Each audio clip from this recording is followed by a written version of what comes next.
the whole discussion is around Justin Fields. Anybody with eyes can see Justin Fields has legit talent, and he is not the problem in Chicago. The problem is, what are we asking this guy to do out there on the field, and do we have enough to where we can help him maximize his potential? What's your current evaluation of Caleb Williams?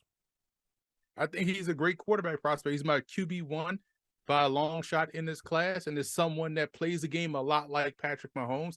Yeah, he may try to be hero ball a little bit too often, but, man, you can't ignore the product on the field. And I think where he has a little bit of an edge over Patrick Mahomes is he's a more dynamic athlete.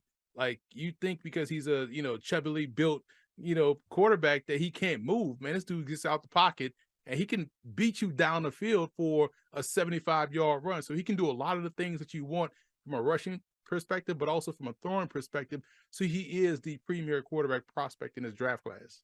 Where do you think Fields is at right now, and how hopeful are you that it could still happen for him as a Bear?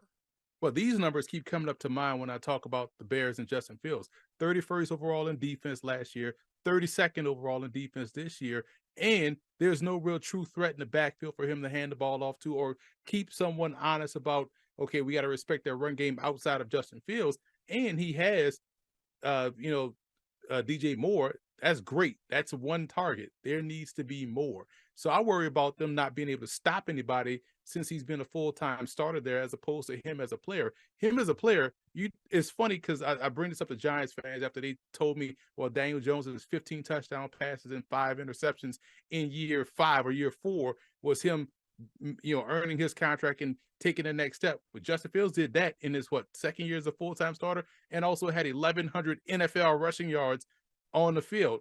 And all we saw last year was them in a lot of big games, high scoring, couldn't really stop anybody, but yet all we hear about is Fields is not the guy. No, he is the guy. They need to be more around Fields, and their defense has to be better. You can't lose a Roquan Smith and think you got better. You can't lose a Khalil Mack and think you got better defensively. You can't lose these players and wonder why you can't stop anybody and blame the quarterback. So I feel like Fields is right where he needs to be, and someone smart will realize that and then say, hey, you know what? Let's give him a Marvin Harrison Jr. Let's get him a Jared Verse or a Chop Robinson, someone that get after quarterback, and let's continue to build around a good, young, talented quarterback.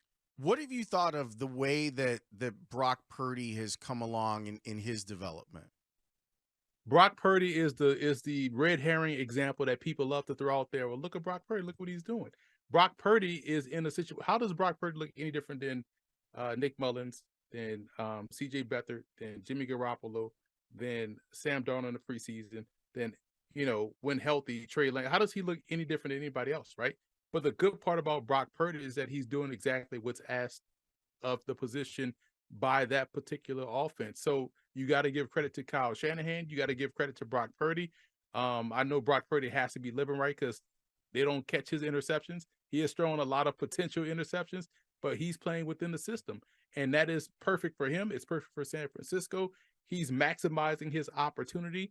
And I think that's the most important. It's not like Brock Purdy is playing a game at an elite level physically, but from what they need him to do in conjunction with all the elite talent they have around him, Christian McCaffrey, Kyle Juszczyk, George Kittle, Trent Williams, Brandon Ayuk, and also Deebo Samuel, he's doing a fantastic job. Well, this gets back to what Lawrence was saying about Matt Nagy and the idea of having a rigid vision for how it's supposed to look when properly executed, when your eyes and your brain are in the quarterback and you're able to just sort of deploy him like it's a video game. What I would say to Matt Nagy is, you're not Kyle Shanahan. Like that's the difference. that he's sort of conducting his experiment as if he is Kyle Shanahan. And I think that's, to your point about visionary coaches, some of these guys just see it better. Well, here's the other thing too. A lot of times we tend, as humans, put our own limitations on others. So if, as a former tailback, I may be like, man, you got to hit the hole in this situation. I'm talking to Barry Sanders or Reggie Bush. I'm like, you know what, man, we call 34 dive. You got to kind of hit that hole right there, as opposed to bounce it outside. Yeah, you took it for 60 yards. Maybe I'm projecting that I could never do what he did. So I want you to do it like me, as opposed to doing it like you and me finding a way to maybe accentuate what you bring to the table. Hey man, that's not going to work for you. No, it may not work for you, but it's going to work for him. And I think that's the coaching from a lot of these guys that are now QB gurus and QB coaches and OCs. They're coaching the game. They're putting their own limitations on the player that they're coaching. And you're starting to see nowadays more than anything, these players kind of bug back. I'm glad Justin Fields was out there like, man, you're giving me too much information. Let me go out there and just play. That's why you drafted me. And the trip part is, he wasn't a runner at Ohio State. So everyone was like, well, you got to use his athlete, make him run, use him in the QB run game. He did none of that at Ohio State. His highest yards total was like 430 yards. So he's a thrower of the ball, just so happens to run 4.3 that can be used in a run game. But I feel like it's that people are projecting their limitations on a player as opposed to coaching up his skill set and building around him. And what if I told you I gave you a quarterback that's 6'3", 230, 4.3 speed, and can, has the old school Tecmo Bowl arm to go end zone to end zone? You work with that, right? You find a way to make that work. That's kind of how I feel about the whole thing, Emory. To get back to your point about coaching, because I think it's fascinating, because the danger, and we saw it play out, the danger is you do hire someone that's maybe a little bit different and it doesn't work. Like you hire Mark Trestman, for example, and then it ends up being a disaster.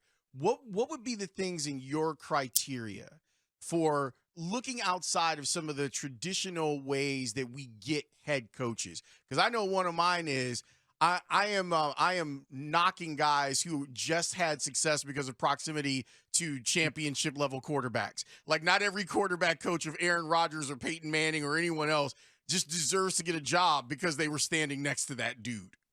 Or working with Sean McVay or Kyle Shanahan. We got to stop all that, man. How about we look at special teams coaches, right? Because they have to coach the whole team. And I'm also tired of head coaching candidates having to be former offensive coordinators or play callers. How about we look at those? Maybe the team respects the running backs coach. Maybe he has the pulse of the team, because the head coaching job is about leadership and delegation. It's not about calling plays. So how about we look for a head coach that's going to be a head coach? It's rare to find someone like Kyle Shanahan and Sean McVay that can also call plays, right? Because you have to do so much as a head coach. Look for, matter of fact, there's a head coaching candidate right there on the Bears roster in coaching staff, and Tyke Tolbert. Why can't we tap Tyke Tolbert to be a head coaching candidate? Because he's coaching the receivers. Well, look at every stop he's been and every guy he's coached that became a superstar that wasn't a superstar at the time he was coaching them. That says something about where he is as a guy that can relate, he can develop, it can also, enhance the team. And he also may know what that looks like to hire someone to be his OC.